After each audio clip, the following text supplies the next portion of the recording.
While we're out getting Christmas trees, look at these Frasers are putting some cones out. Look at our little naked seeds in there. That's pretty cool. You don't get to see the seeds very often because they're just all blown away. But there they are, tucked away in the cone. Game of trees. Always having fun. Oh, I see. Aren't we? Yeah.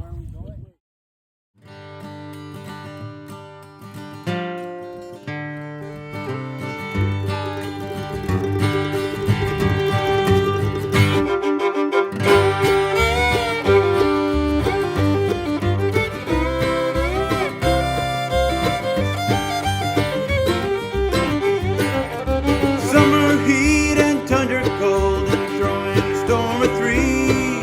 Stakes are high, there's always a risk when you're playing the game of trees.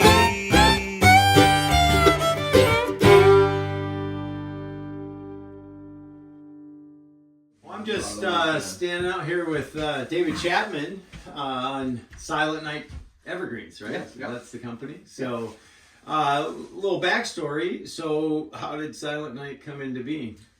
Well, I guess the originating with Silent and Evergreens, my grandfather planted Christmas trees. He owned Snowcrest over by Montello. Okay. So my mom and dad, when they were getting married, my dad was working for my grandpa Herb over at Snowcrest, and I guess just through working for him for a few years, he decided it was something he wanted to do. So he planted trees, and I think he planted his first ones back in like '77. So my parents have been in business or planting trees since '77, and yeah, I guess that's the first trees were planted then for Silent Evergreens. All right.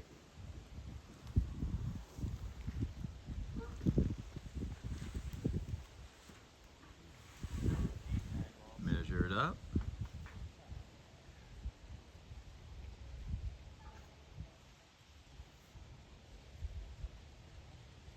So your mom and dad got into this early, Yeah. and so over the years, did you ever think that you were gonna take over the business? You know, I guess I would say it was probably always an option, because I mean, I don't think any of my siblings were ever going to get into it, but I started working here when I was 10 years old, you know, summers with all my friends and everything like that. So we worked, I worked here till I was probably 2021 working summers. Okay. And then when I went off to college and got a different job, I mean, it was always, obviously my parents had a successful business, and I mean, I don't think my siblings were going to come back at all. You know, they had all gone off to do their own things in life. So there was never any pressure on me to take it over, and it was, I guess, not talked about that much, but it was just something that was always kind of in the back of my mind, is that if I wanted to, you know, do it. Yeah, once my parents decided to kind of get out a little more, it was an option, I would say. So. Yeah. Put this on the Game of Trees. Have you ever watched the Game of Trees? No. No? You gotta watch the Game of Trees. So, what do you guys like about Christmas trees? Good times out on the farm. You get some good footage?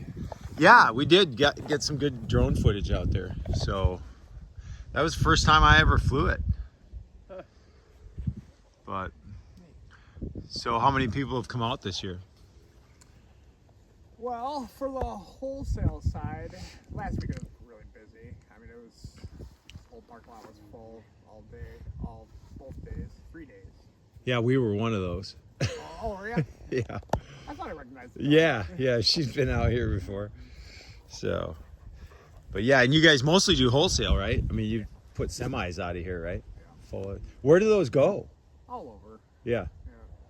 I mean, like way south or anything like that? Yeah, they go all over the country. Yeah. Yeah, cool. I mean, Wisconsin puts out a lot of Christmas trees. Yeah. Yeah, cool. Well, great. So there was kind of a drought year back in what, 2012 or something? Yeah, I mean, we've had a few bad years, you know, my parents have, you know, I mean, I know 88 was probably the worst one we ever had. But yeah, 12 was probably the worst one that I was a part of. Just, you know, that was back before we had irrigation on the farm, so there was really nothing you can do about it, which is a pretty helpless feeling, you know, where it's just, you see all your product dying out there, and the little ones take it the hardest. So yeah, that's where I was, you know, telling you earlier, it's the biggest gap we have in our rotation is just from stuff, you know, goes back 10 years to a drought happens then, and it's when something like that happens, it really doesn't affect the trees that you're harvesting, you know, that year, but You know, fast forward 10 years, and then all of a sudden you're, you know, have a lot less stock for sure. Yeah.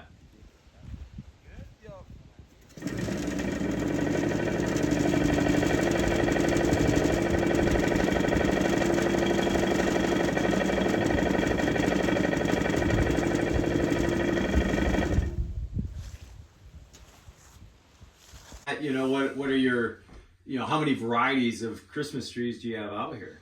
We mainly plant 4 varieties. I mean, balsam and Fraser are by far our most populars. Okay. I mean, that's just what most people want now. We do pines, which are Scotch pine and white pine are the varieties I do right now, which, you know, they definitely have a niche market where certain people want those. Sure. And they're a cheaper tree too, so I mean, it is, you know, just a different price point for people, you know.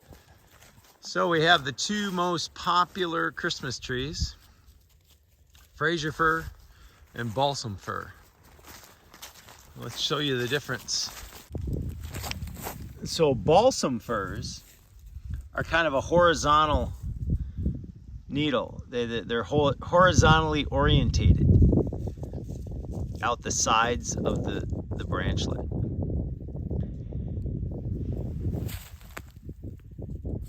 And a Fraser fir is going to be kind of whorled or upward orientated. And so that's the distinction. So this would be a Fraser fir. And it's upward orientated. A balsam fir would be more flat, flatly orientated. And a Fraser fir is going to be more upward orientated, kind of curling to the top side of the branchlet. So those are the 2 most popular. And this would be a Scotch pine, which is a 2-needle pine. If you can see, the pine needles are in bundles, and they're in bundles of 2. And a white pine, here's a nice little white pine. These needles, it looks fuzzier, you know, and the reason it looks fuzzier is that the needles are in bundles of 5. And so individual bundles, but there's 5 needles in each follicle. So there you can kind of see 5 needles in that follicle. And so that gives it a fuzzier appeal. So these are the 4 varieties that they have out here. White pine, Scotch pine, and Fraser fir and balsam fir. Game of trees. We're having fun. Right, and so how, in regard to that, how long is a crop? I mean, again, it kind of depends on how big you're trying to grow them. I mean, I would say for the most part, I would say 10 years is kind of average for a harvest. The first couple years, I plant them as like a, I don't know, 12 to 18 inches usually I'll buy them. And when we plant them, they're little seedlings.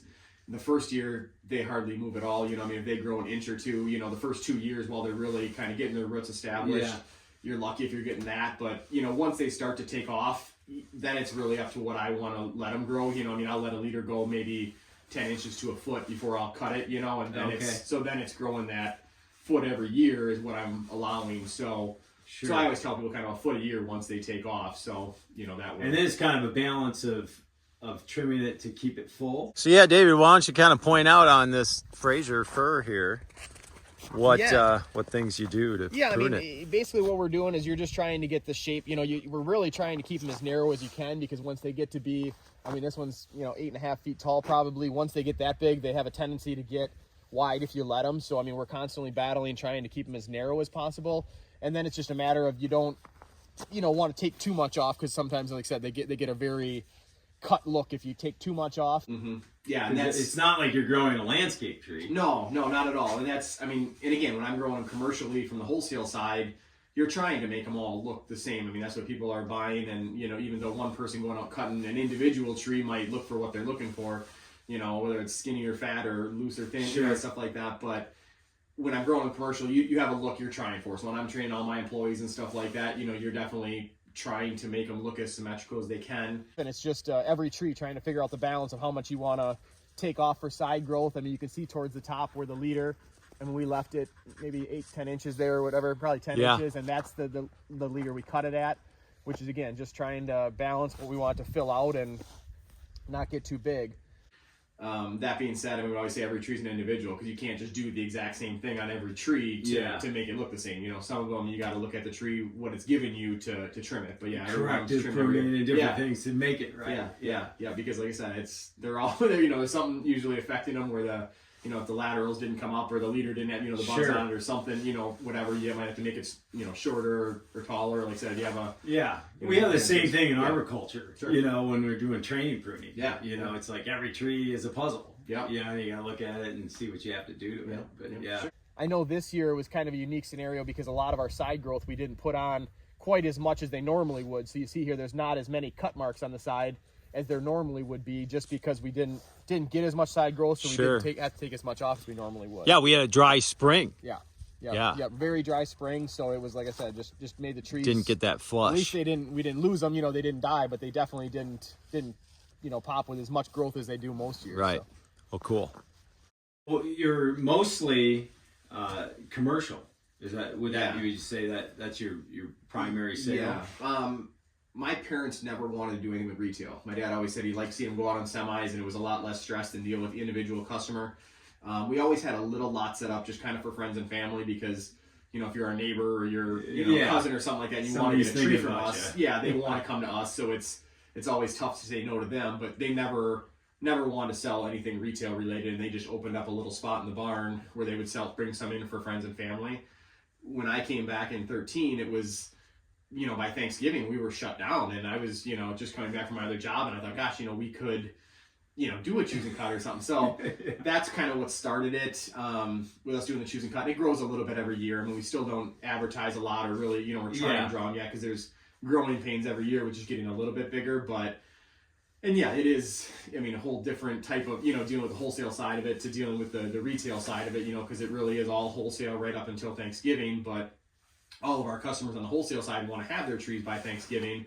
Right. So we're done with that by then. And then it's, kind of ramping up the retail side of it. But so they kind of mesh in that regard. Except for there's a jam up. Yeah. That transition isn't always smooth. Yeah, it's, you're going every day of the week, just because during the wholesale side, you want to wait as long as you can before you start harvesting them because you want the trees as fresh as possible.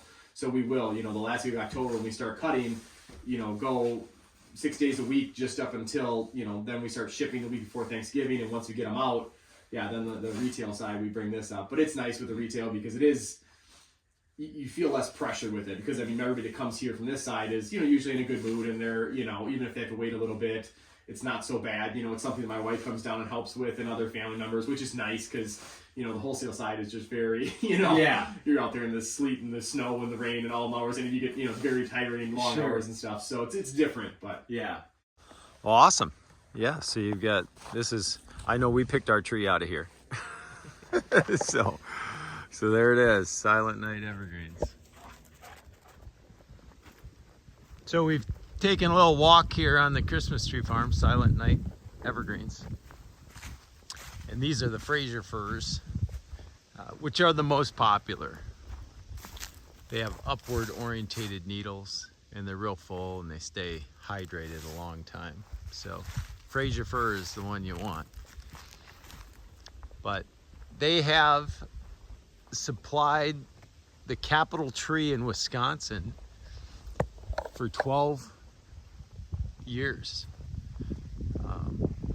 at least 12 individual years. I don't know if they were consecutive, but there's a contest every year on who supplies the capital tree, and 3 times they've supplied the capital tree for the national Christmas tree in Washington, D.C. under 3 administrations: the Bush administration, the Clinton administration, and the Trump administration. So they know how to grow trees here.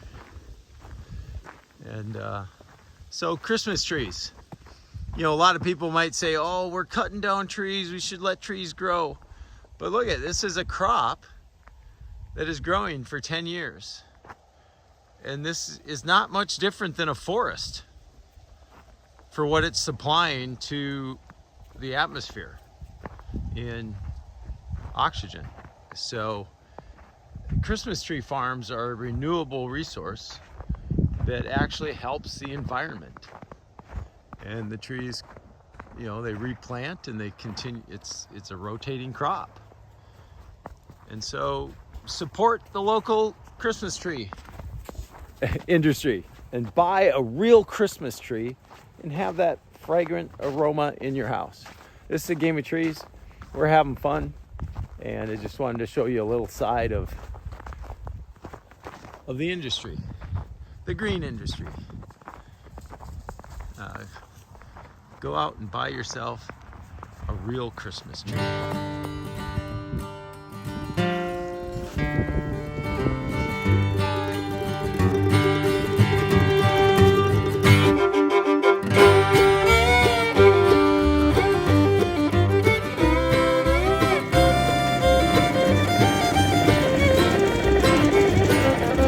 Summer heat and tundra cold and throwing a storm of three.